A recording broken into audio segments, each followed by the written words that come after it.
Hey everyone, and welcome back! Welcome back! Hey! Alright. So we are about to, let's see, give this bridle we found to this little horsey companion who was looking for it. Pegasus' Pegasus' uncle? Yeah. Well, what's his name? I don't think he told us. I don't know, let's call him Jesus. Slip the bridle over the horse's head. It whinnies its approval. Come, climb upon my back. I have no idea what voice I was using. I don't know. He gets a bridle. He likes it, and then he asks you to climb on his back. I'm a little nervous. Well, I think it's the only way we're getting off this cliff. Okay, here we go. Hold on, this will be a little exhilarating. Whee! It's actually kind of creepy. Yeah, there's just way too much innuendo here for me to be comfortable. I feel like he's kind of coming on to you. The disciple of the cloud gracefully soars high into the sky. You grip the reins tightly and hold on for dear life as he swoops and dips between the clouds. After a time, he draws near to a thick patch of luminous mist. As you pass through it, the horse sets itself down, seemingly on top of a cloud. Sweet.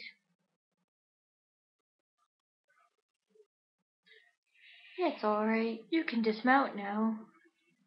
What?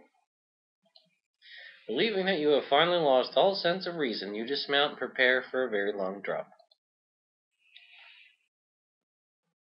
And find yourself standing on a cloud! Fantastic! Okay. So, what do I do? What is this spirit you speak of? The essence of what you seek, it passes through us as we grow, all through our lives, though few are ever aware of it. Can you translate? Thanks. Okay. You will know soon enough. Okay. Yeah, let's wander around. Do we maybe look around? Surrounded by nothing more than cloud. I have not already fallen to your death's complete mystery, though you are somewhat glad of the fact. Disciple of the cloud waits for you patiently.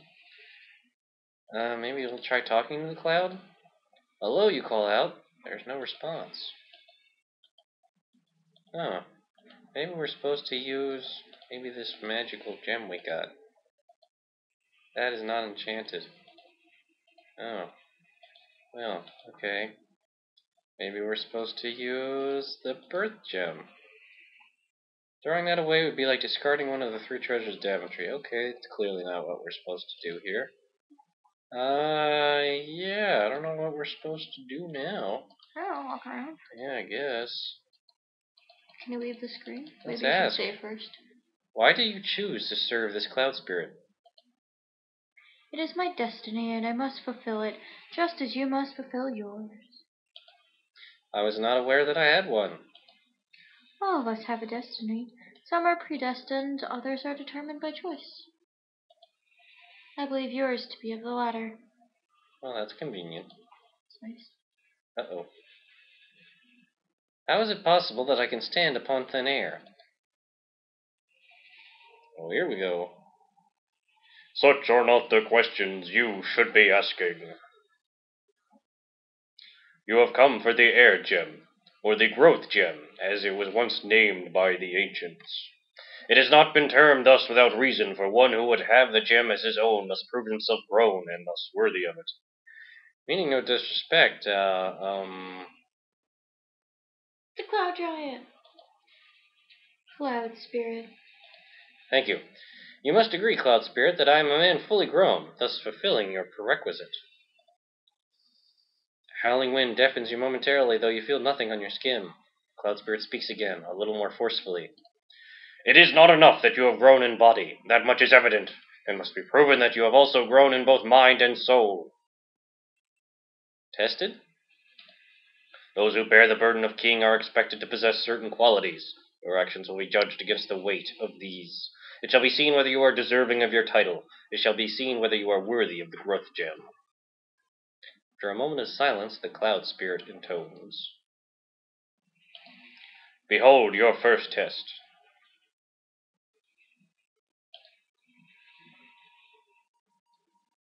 Uh-oh. Whee! Teleporting!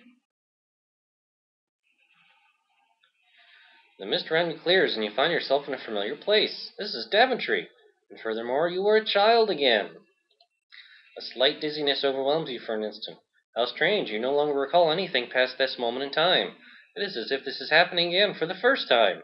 Even stranger, you are still vaguely aware that you are undergoing a test of some kind, though for what purpose you cannot fathom. But look, it is Malvolio, your best friend. The two of you are deeply engrossed in a game of bat and ball.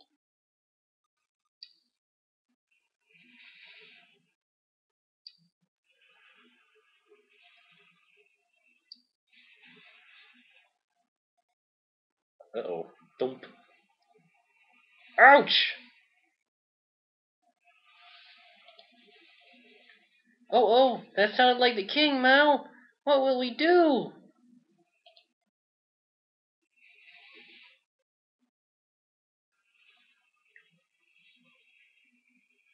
You there. Yes? Yes? Is that how you address your liege? No, your Majesty, King Edward, sire. Which of you two boys threw that ball? The one that just happened to land on my head. It's your best friend Malvolio. The two of you grew up in the same village together, and hence have known each other all your lives.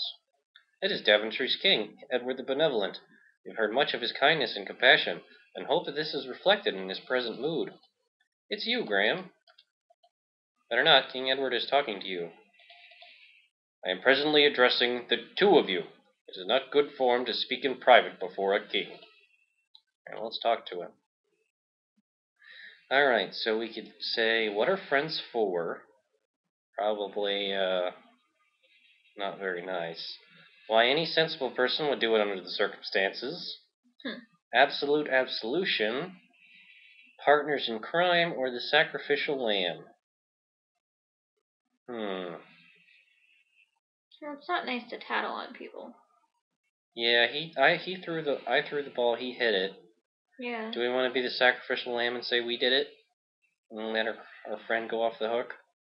I think it's the right thing to do. I mean, you were a participant in it. Yeah, I suppose.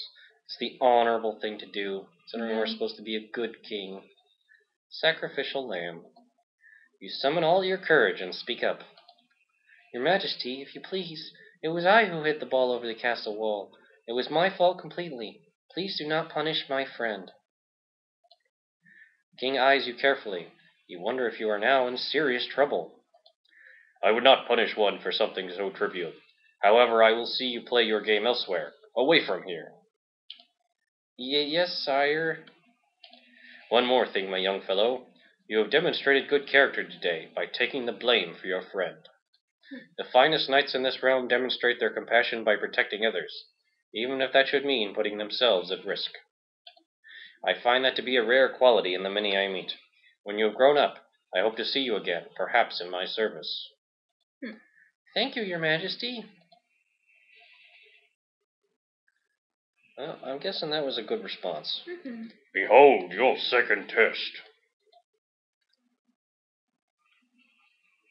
Ooh. You feel yourself growing older, more so than before the test began. Again, dizziness overcomes you. Your memory of the previous test fades, and in its place your mind is filled with the knowledge of everything that has since come to pass. This includes, unfortunately, the dreadful misfortunes which have plagued Daventry since the coming of the terrible three-headed dragon. To make things worse, your 17-year-old daughter has been demanded as its latest sacrifice.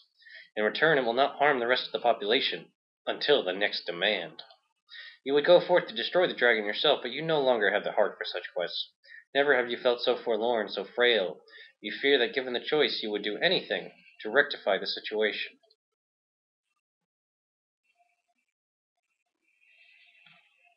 I think that... Oh, okay. Creepy. Indeed. A charming view. No wonder you come here so often. You. I will see you hanged for this intrusion. Guards! Guards!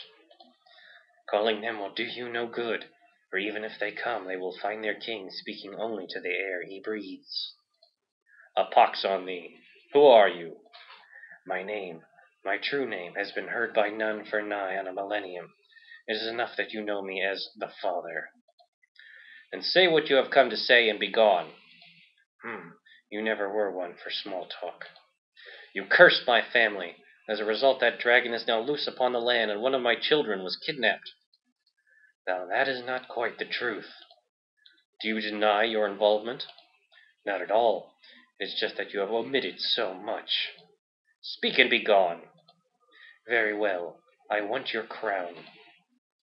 Cannot believe what you've just heard. This vile creature has caused untold misery throughout your land for nearly 18 years, and has now infiltrated your castle just to ask that you hand over your authority to him. Of all the outrageous.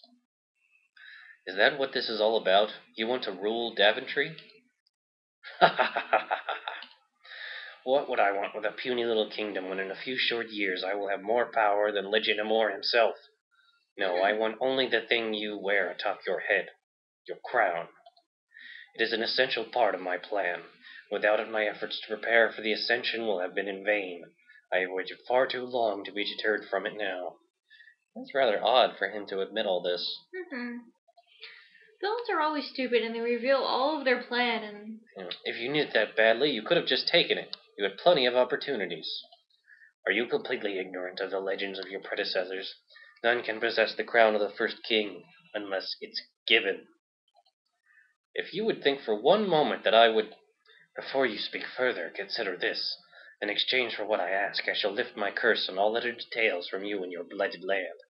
You shall have both it and your family restored in full, minus your title, naturally. Your mind reels at these words. For almost 2 decades, a countless number of innocent people have suffered under the afflictions Daventry has had to endure. So many more people would continue to suffer indefinitely, notwithstanding the pain you feel over your own family's misfortune. With a simple statement, you could put an end to it all. Unconditional acceptance, provisional acceptance, severing the lifeline, pride cometh before all else, and final act of defiance. I don't think it's a good idea to give the evil guy what he needs to do whatever crazy crap he wants to do and take over the world. So that pretty much gets rid of both of the acceptances. Final act of defiance sounds a bit like suicide to me. We're not prideful though, so. And pride generally isn't a good thing. What's severing the lifeline? What does that mean? I don't know what that means, but it sounds interesting. Do you want to try that? I think we should save first. We can't. Oh. Alright. So this sounds like suicide. We don't want to accept. See, severing the lifeline sounds like suicide to me. Pride sounds pretty stupid too. Severing the lifeline? Yeah, but that sounds like suicide to me. I think final act of defiance sounds like suicide. I think we should try this. Okay. Alright, severing the lifeline. Let's see what this actually means. To give you my crown would signify a change of leadership. So says the law of this land. It also says that the crown is to be worn only by those with the highest regard and intent for Daventry. So, to give it to such a vile being as you would betray the honor and memory of all the past kings who worn it. No, I will not do it. Not even for the sake of your family. There are some principles for which even one's family must be sacrificed. The man appraises you as a scientist. What a unique specimen, even though there are no scientists yet, at least in the sense that we would know them. What an intriguing set of morals you have, King Graham. I almost look forward to the time when you will put aside your obligations here and seek me out. I have foreseen that we shall meet again. Flash. Behold your third test. I wonder if we'll be graded on the curve. Yeah, I hope so. Once again, you feel yourself age. You are many years older now, though still, thankfully, King of Daventry. I guess we made a right decision. As before, the knowledge of the previous test ebbs from your mind. This time, however, it is filled with a greater knowledge of all that has come to pass thus far. Many years have passed. Your children, once heirs to your throne, have forged their own paths in other kingdoms. Fortunately, chance has been fit to fill the vacuum. Following the restoration of the Mask of Eternity, Daventry now has a new champion. How do you feel? I am deeply honored, sire. All right. Now, how do you really feel? Scared out of my wits, sire. You smile and feel the lines in your face stretch. You hope you'll get used to it when the true time comes. Yeah, I wonder if it really does feel like you have a stretchy face. You know that I've been saying about my decision, that is. The people question my ability to perform the duties when I have another higher obligation. I believe that I can attend to both with the utmost equity. You do not deny that this obligation may arise at any moment, perhaps taking you away from this country at a time of great need. Of course not, sire. But I shall deal with that troll, as they say, when I cross that bridge. Just need to go. And there's the matter of you not being of royal birth. That does not sit comfortably with some of the nobles. The qualities of truth, light, and order can shine from even the most impoverished of souls. Nobility is defined through one's actions, not by one's lineage, your majesty. You cannot help but smirk. For a man who has once lived as a peasant, he speaks extremely well. Looks a little queer. Hmm? Looks a little gay. What? Oh, the guy? Yeah. Oh. I hope he finds himself a nice partner. Oh. If you say so, dear. Looks gay. Huh. There's nothing wrong with it, I'm just saying. If you say so. Alright, so we have 3 choices. Not Tonight, Knight Him, and The Madness of King Graham. I kind of want to know what the madness is, but we can't say. Well, there is something we can do. What?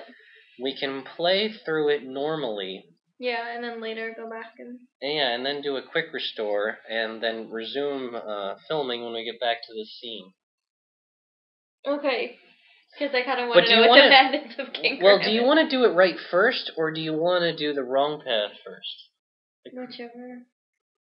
I mean, I don't know how we've done so far. I've never played this one before. I think we've done alright. We got a point each time we answered the riddles. Okay. So which one do you want to do first? Whichever. Oh, you're gonna make me pick. As long as we see the madness at some point, I don't care what order we do it in. Alright, I think the first time we're gonna do the madness, and then off-screen, Melissa and I will return with a new part of the recording to go on about an actual choice. Alright, so the Madness of King Graham. For those who play Quest for Glory 5, you'll recognize what I'm talking about. I have decided, after long and careful consideration, that in order to earn your knighthood, thou must venture forth on a quest to capture and kill the most insidious and elusive of preys. A dragon. What is this prey? A dragon? No, more wretched than that. A tri-horned scaled beast of the southern plains? No, more woeful still. Surely not the scourge of the low mountains, the flesh-burrowing scorpion. Skunk. No, but it does get under your skin all the same.